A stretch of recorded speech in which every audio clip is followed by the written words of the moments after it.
আমরা এখন দীঘায় সমুদ্র সৈকতের কাছে আসা হাজির। আমার ব্যাটা ঘোড়ায় চাপবে বলে করছে, কিন্তু এখন ঘোড়ায় চাপানো যাবে না, এখন বৃষ্টি হচ্ছে। ব্যাটাকে নিয়ে আমি চাপতে হবে তো। ব্যাটা টাটা দিয়ে দাও বন্ধুগুলোকে সব। আচ্ছা টাটা টাটা। এই দেখো এই যে সমুদ্র সৈকত।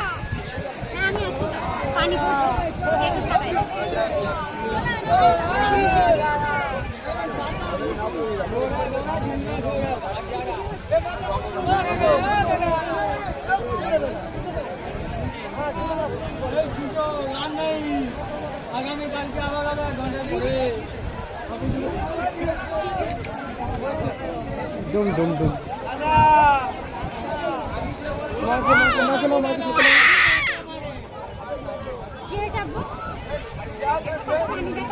আমার কাল কাছে লাগলো।